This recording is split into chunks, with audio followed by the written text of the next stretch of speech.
नमस्कार दोस्तों, आप सभी को वट सावित्री पूजा की हार्दिक शुभकामनाएं। आज जो मैं आपको ये कथा सुनाने जा रही हूँ, यह सिर्फ एक कहानी नहीं बल्कि पत्नी के प्रेम, विश्वास और त्याग की सबसे बड़ी मिसाल है।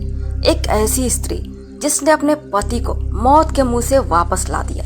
कहते हैं जहाँ सच्चा प्रेम होता है वहाँ भगवान भी नियम बदल देते हैं। अगर आप भी ये कथा सुन रहे हैं तो पूरा सुनिए, आधा अधूरा छोड़कर जाने की गलती मत करिएगा, क्योंकि इस कथा को पूरा सुनने से मनचाहा फल की प्राप्ति होती है। आज की यह कथा उस प्रेम की कहानी है जिसे सुनकर यमराज भी हार मान गए थे। तो आंखें बंद करके महसूस कीजिए वो समय, वो जंगल, वो वट वृक्ष और वो पत्नी जो अपने पति के लिए मृत्यु से लड़ गई। यह है वट सावित्री की अमर कथा।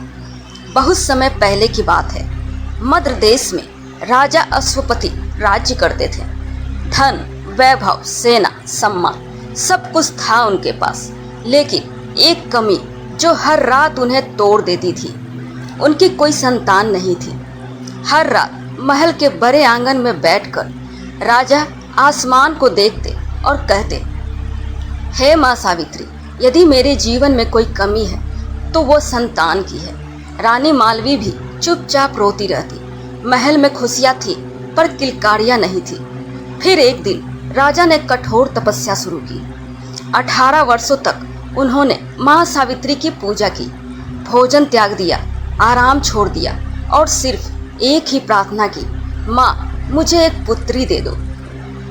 राजा की तपस्या से प्रसन्न होकर देवी प्रकट हुई। चारों ओर दिव्य प्रकाश फैल गया। देवी बोली, राजन, तुम्हारे घर एक तेजस्वी पुत्री जन्म लेगी। वो साधारण नहीं होगी, उसका नाम युगों तक लिया जाएगा। कुछ समय बाद रानी ने एक सुंदर कन्या को जन्म दिया। उसका नाम रखा गया सावित्री। सावित्री बड़ी होने लगी। उसका चेहरा इतना तेजस्वी था कि लोग उसे देवी का रूप मानते थे। उसकी आंखों में करुणा थी, बातों में मधुरता और हृदय में अपार शक्ति। राजा ने कहा, बेटी, अब तुम्हारे विवाह का समय आ गया है। लेकिन समस्या यह थी कि कोई भी राजकुमार सावित्री के सामने स्वयं को योग्य नहीं समझता था। तब राजा ने कहा, तुम स्वयं अपना वर चुन लो। सावित्री रथ पर बैठकर कई राज्यों में गई। कई राजकुमार मिले, कई महल देखे, पर उसका मन कहीं नहीं रुका। फिर एक दिन वह एक वन में पहुंची, जहां उसने देखा एक युवक अपने बूढ़े माता पिता के लिए लकड़ियां काट रहा था। उसके कपड़े साधारण थे, लेकिन चेहरे पर अद्भुत शांति थी। वह युवक था सत्यवान। सावित्री उसे देखते ही समझ गई, यही उसका जीवन साथी है। सावित्री महल लौटी और पिता से बोली, पिताश्री, मैंने अपना वर चुन लिया है, वह सत्यवान है। उसी समय महल में नारद मुनि आए। राजा ने प्रसन्न होकर कहा, मुनिवर, मेरी पुत्री ने सत्यवान को पति चुना है। नारद मुनि अचानक गंभीर हो गए। उन्होंने आंखें बंद की, ध्यान लगाया और फिर बोले, राजन, सत्यवान गुणों में श्रेष्ठ है। वह धर्मात्मा है, साहसी है और आदर्श पुत्र है। राजा मुस्कुराए, तो फिर चिंता कैसी? नारद मुनि की आवाज भारी हो गई। चिंता यह है कि सत्यवान की आयु बहुत छोटी है। आज से ठीक 1 वर्ष बाद उसकी मृत्यु निश्चित है। महल में सन्नाटा छा गया। रानी के हाथ कांपने लगे। राजा की आंखें भर आईं। उन्होंने सावित्री से कहा, बेटी, कोई और वर चुन लो। लेकिन सावित्री शांत रही। उसने धीरे से कहा, एक बार जिसे पति मान लिया उसे बदलना मेरे धर्म में नहीं। राजा बोले, बेटी, 1 साल बाद तुम विधवा हो जाओगे। सावित्री की आंखों से आंसू आ गए, लेकिन आवाज नहीं कांपी। यदि जीवन छोटा है तो मैं उस छोटे जीवन को भी प्रेम से भर दूंगी। नारद मुनि सावित्री को देखते रह गए। उन्होंने मन ही मन कहा, यह स्त्री साधारण नहीं है। सावित्री का विवाह सत्यवान से हो गया। विवाह के बाद वह राजमहल छोड़कर जंगल में रहने लगी। सत्यवान के माता पिता अंधे थे, उनका राज्य छिन चुका था, लेकिन सावित्री ने कभी शिकायत नहीं की। वह सुबह जल्दी उठती, सास ससुर की सेवा करती, लकड़ियाँ लाती, भोजन बनाती और हर समय चेहरे पर मुस्कान रखती। एक दिन सत्यवान ने कहा, सावित्री, तुम्हें ये सब करने की आदत नहीं है, तुम चाहो तो वापस महल जा सकती हो। सावित्री मुस्कुराई। उसने कहा, महल वहाँ होता है जहाँ अपना व्यक्ति हो, आपके बिना तो सोने का महल भी सूना है। सत्यवान की आंखें भर आई। धीरे धीरे दोनों का प्रेम और गहरा होता गया। शाम को दोनों नदी किनारे बैठते, पैरों के बीच बहती हवा को महसूस करते और भविष्य के सपने देखते। सत्यवान अक्सर कहता, काश यह समय कभी खत्म ना हो, लेकिन सावित्री यह सुनकर अंदर ही अंदर टूट जाती, क्योंकि उसे नारद मुनि की भविष्यवाणी याद आती थी। हर गुजरता दिन उसे मौत के करीब लगता था, लेकिन उसने कभी सत्यवान को यह एहसास नहीं होने दिया। जिस दिन सत्यवान की मृत्यु होनी थी, उससे 3 दिन पहले सावित्री ने कठोर व्रत शुरू कर दिया। उसने भोजन और जल त्याग दिया। सत्यवान ने कहा, तुम इतनी कमजोर क्यों हो रही हो? ऐसा क्यों? सावित्री मुस्कुराई। कभी कभी प्रेम भूख से भी बड़ा होता है।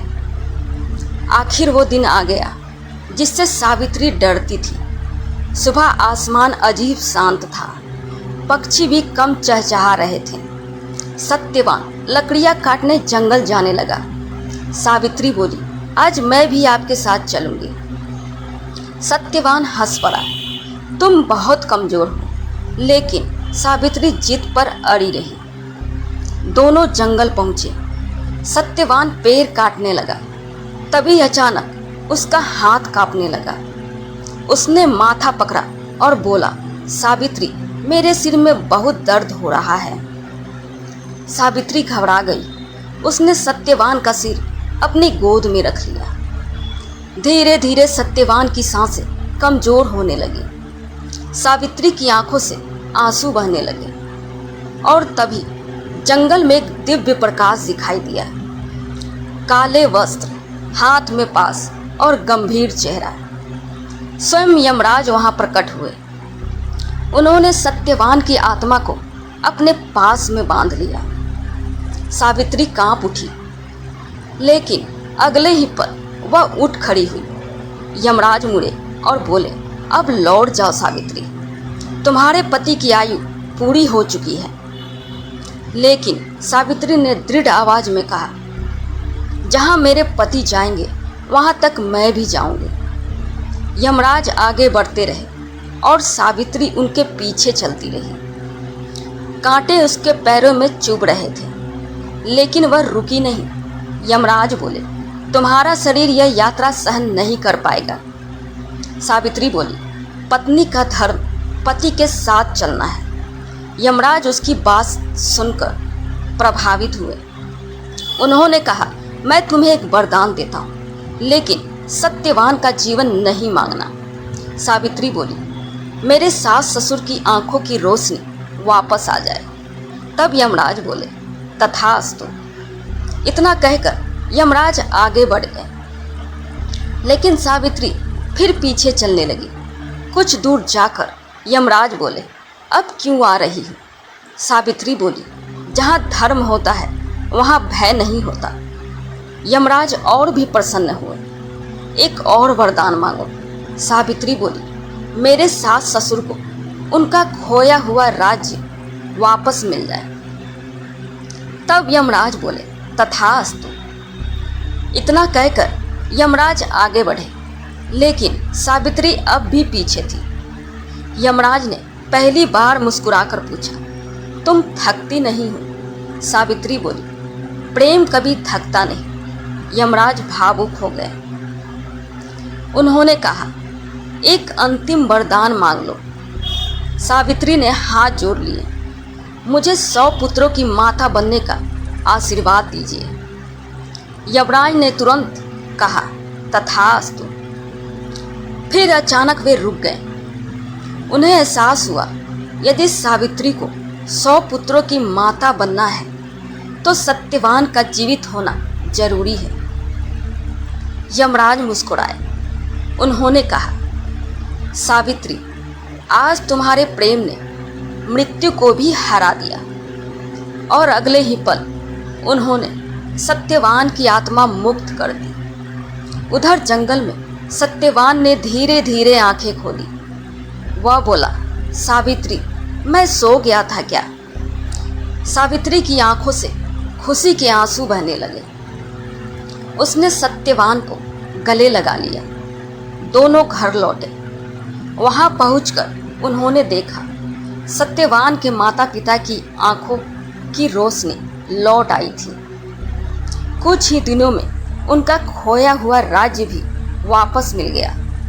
पूरी राज्य खुशी से झूम उठा।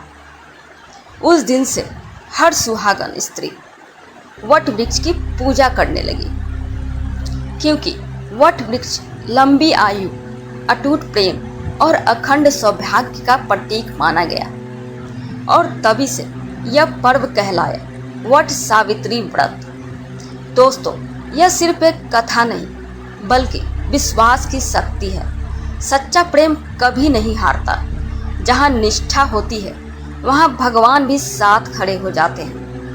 अगर आपको यह कथा पसंद आई हो तो वीडियो को लाइक जरूर करें और अपने परिवार के साथ शेयर करें और कमेंट में जय माँ सावित्री लिखना ना भूलें। आप सभी को वट सावित्री पूजा की हार्दिक शुभकामनाएं। हर सुहागन का सुहाग अखंड रहे, हर परिवार में प्रेम बना रहे। राधे राधे।